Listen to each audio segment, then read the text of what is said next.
This is day 17 of the 21-day best-selling author platforms, and we're talking about feedback loops.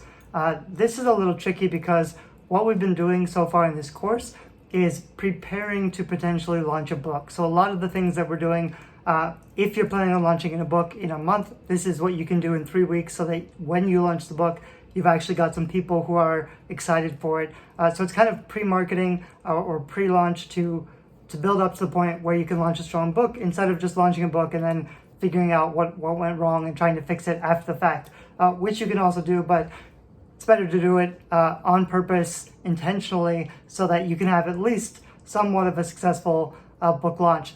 The idea with feedback loops is before you just put a book out there, you vet the idea. You have a minimal viable product, which is more something in the business world, but there's two ways to go about it. You can either do all the research we talked about earlier, where you actually figure out what's popular, what do readers like and engage with, what would I have to do to satisfy them, what kind of book would I have to write for it to be a bestseller, for those people to buy it and love it and review it and share it. You can do a lot of that intentionally, but even if you do all the research, you could still get it wrong if you just make bad assumptions. And this is pretty common with indie authors. So it's a sensitive subject because most first-time authors spend way too much time trying to write the book that they want to write. And they say things like, I don't care if anybody reads it. I just want to challenge myself to do it. Often they will intentionally do things that are not going to be successful because they want to be different or new. They don't want to do anything templated. They don't want their book to be cliched. They might say stuff like, I hate all the best-selling books. I hate what's popular. I just want to write, something that challenges readers or something that's new or different or interesting.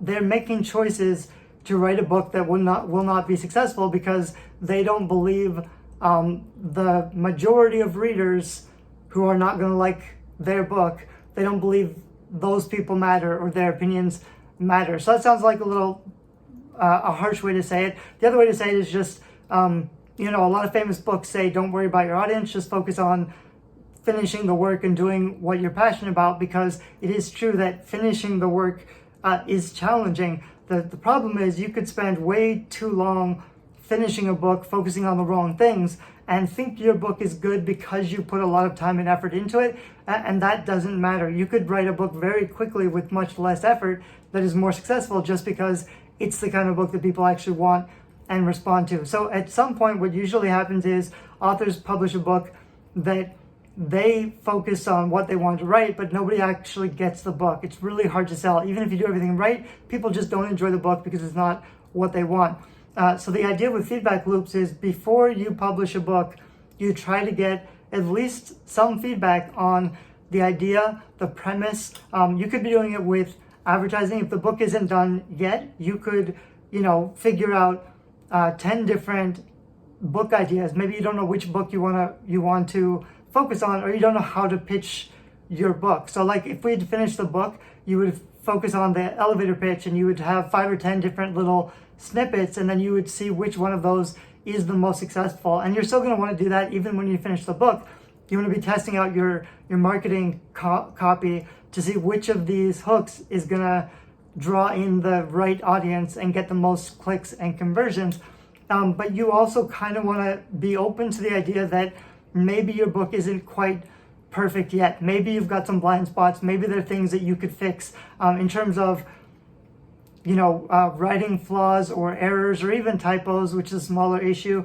Plot holes. For nonfiction, it might be like important questions that you didn't answer, but it could be a big thing like the writing style wasn't engaging or the first couple of chapters were boring. I saw someone recently on a Facebook group who said, I just finished my first book. It's 300,000 words.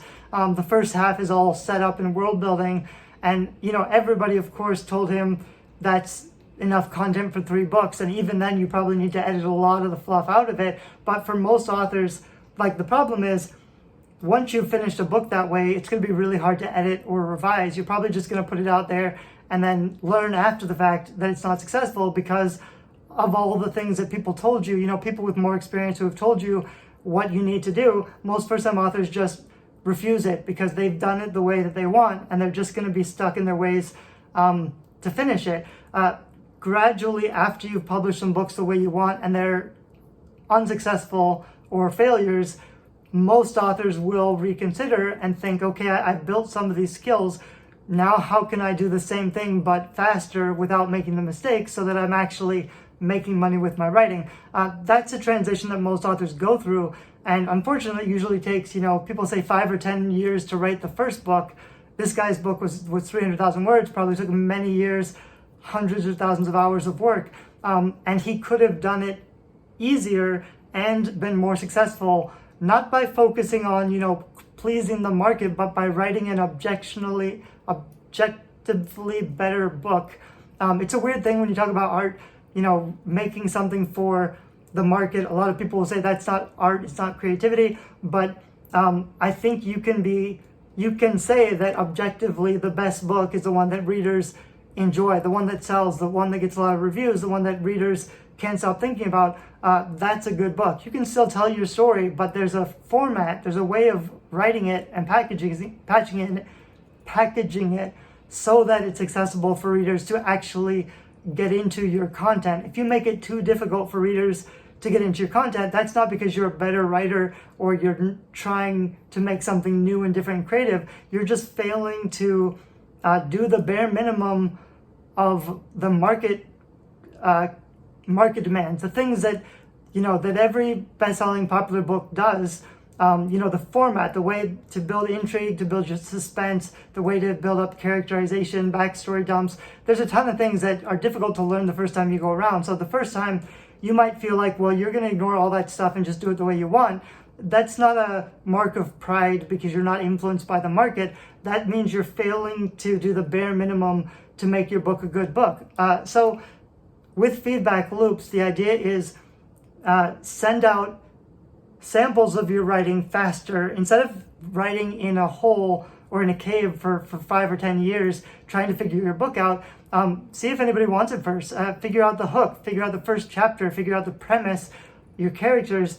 Start pitching that to people and see if they're even a little bit interested in the premise. See if your first chapter is good enough for them to want to read more. That's stuff you could do where you could put it out on your blog as a first chapter. You could get people to opt in for a couple more chapters.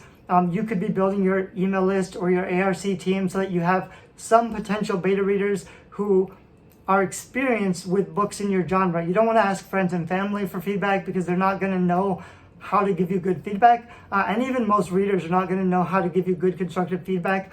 So there's a challenge between, you might need real professional help by asking a developmental editor or, somebody with a lot of skills crafting successful, marketable stories, to give you feedback on your outline, your premise, your first chapter, just to make sure that, you're set up for success. Because what you don't want to do is spend, years writing 100,000 words that shouldn't be in the book at all. And you might need someone with a lot of experience to tell you that, and you're going to have to listen to them. The problem with free feedback or free critique workshopping groups is that most of the time, most authors just refuse the feedback because it's free, because they asked a lot of different people and everybody said different things, or because they asked their friends and family and their friends and family said, it's perfect, it's great, I love it, but they didn't actually read it because it was terrible and they just don't want to tell you because they're sparing your feelings.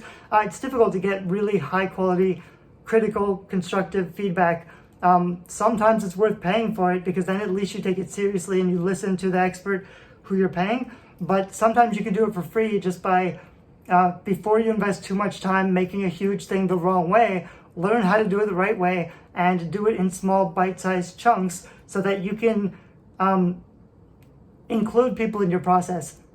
The other part of it, which is also really important with feedback loops, is that it's good marketing to let people into your process by blogging about your process, by what you're learning, by what you're working on, by showing yourself working on the thing and problem solving and going through the mess of struggling with telling this story.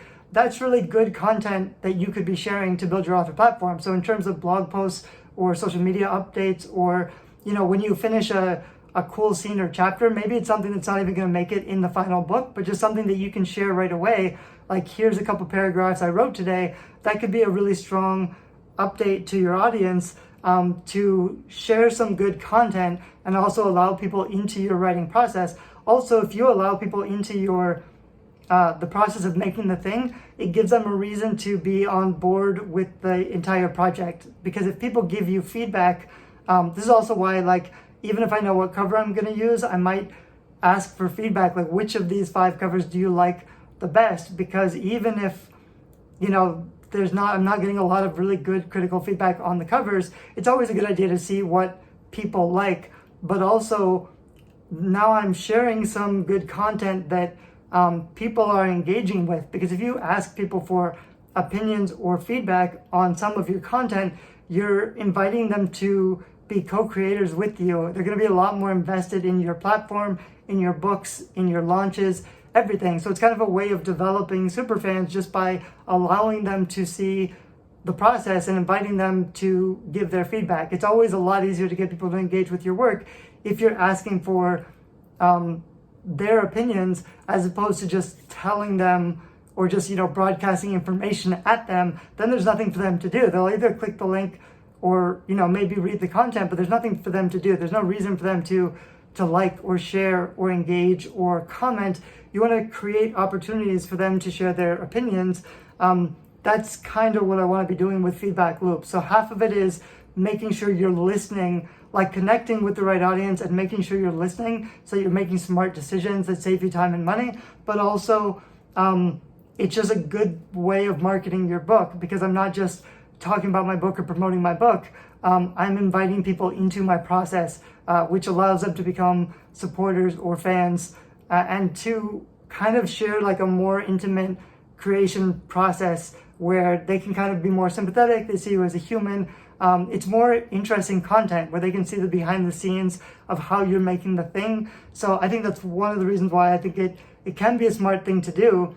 And remember, we're 17 out of 21, but 21 is when we actually really launch the book. This is all kind of like the preamble where I'm starting to build an audience, so that when I actually take that final 21st step of launching the book for real, I've already done all this work, and everything's going to be a lot more successful because I've got some platform to start from. That's kind of the point of it. We've only got 4 more videos left, I think. And the real course, the 21-day best-selling author platform course, is closing this weekend. So there's a lot of bonuses and extra materials and things that I've built that's going to make it easier for you to build an author platform that gets traffic quickly, so that you don't have to spend as much time spinning your wheels. Anyway, it's open until this weekend. There's probably a link somewhere. I'm also turning all of this into a free ebook, which you can get, which will summarize all of this stuff. But I'm sharing the free videos so that, you know, I think this is really valuable content that authors need to learn. A lot of big changes are coming in 2023, so I want to make this stuff free for you. But I do have, you know, a lot more content and the opportunity for me to just tell you what's wrong and fix it for you inside of some of my courses. If you're at that stage where you have some books out and, you know, you've seen a little bit of success, but it's just not really taking off or getting traction the way that you want, it might be the time to find an expert that can give you some quick feedback so you don't have to figure everything out on your own. Thanks, bye-bye.